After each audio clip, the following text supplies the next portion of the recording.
Hello, this is Jerome Sarilia, and today I'm going to share to you the Happy Meal that I bought just today. And basically, ang Happy Meal nila ay Playmobil. We bought 2 and then nag-take out na rin kami. So come, let's get closer and let's have fun. So, yung ginawa namin is, dinala na rin namin itong placemat. Just to show you kung ano yung meron sa placemat nila. May mga kids, and then there gonna be 2 players wherein papasukin nyo to yung maze. Unahan kayo kung sino yung unang makakapunta sa french fries. Dati, nung medyo nag-aaral pa ako, parang hindi ganito yung placemat nila, mas maganda. Pero cost cutting probably, but still it's really nice, diba?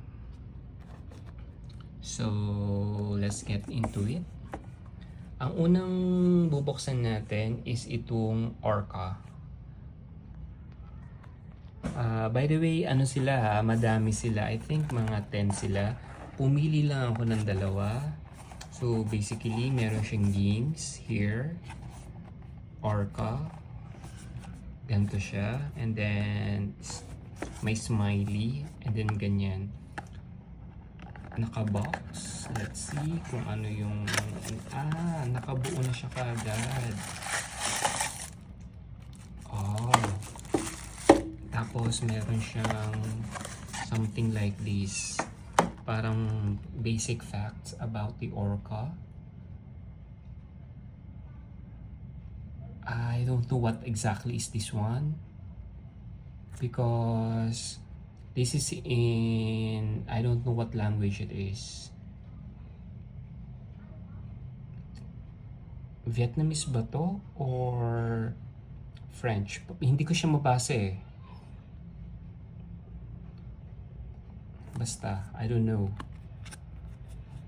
Since Asia to, possibility ano yan, Vietnamese. Yung parang may ano sa taas, Vietnamese, Thailand, Korea. Tapos siguro ano to, China or Japanese. Anyways, there you go. I don't know parang anong klase to. And then parang may play to scan siya. So let's check the Orca. Actually, ito isa sa mga pinaka maano eh. Plastic ano lang siya. Playmobil. Yung Playmobil kasi alam ko sa mga bata to. Para nakikita ko siya. This is the one I like most.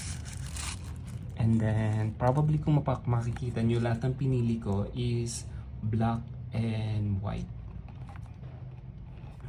I never seen an Orca before, but hopefully soon. But if not, nakakita naman ako sa box niyan. Pero itong panda, nakakita ako nito sa Hong Kong. Meron siya. Ito na naman siya, si Panda. Kumakain siya ng bamboo. Parang totoo yung picture niya dito. Ito, totoo ba to o fake? I'm not so sure. Probably yes, pero ito para siyang totoo. Panda. There you go. And then, let's see the panda. May pinagkaiba yung size ng boxes nila ha. Mas malaki tong yung panda. Ay, mas malaki yung Orca kaysa panda. Okay. Ang gumagalaw sa kanya is yung hind legs niya. Pero itong front parang hard plastic, pero it's okay. Pero I like the panda really. I find them real cute. Yeah. So, ayan sila lahat. And then, ito lang yung bibilin ko. 2 lang. What is this? BNG. Whatever it is. Nasa paan niya yung ito meron silang mga cereal siguro. Okay. Until my next video. Bye for now.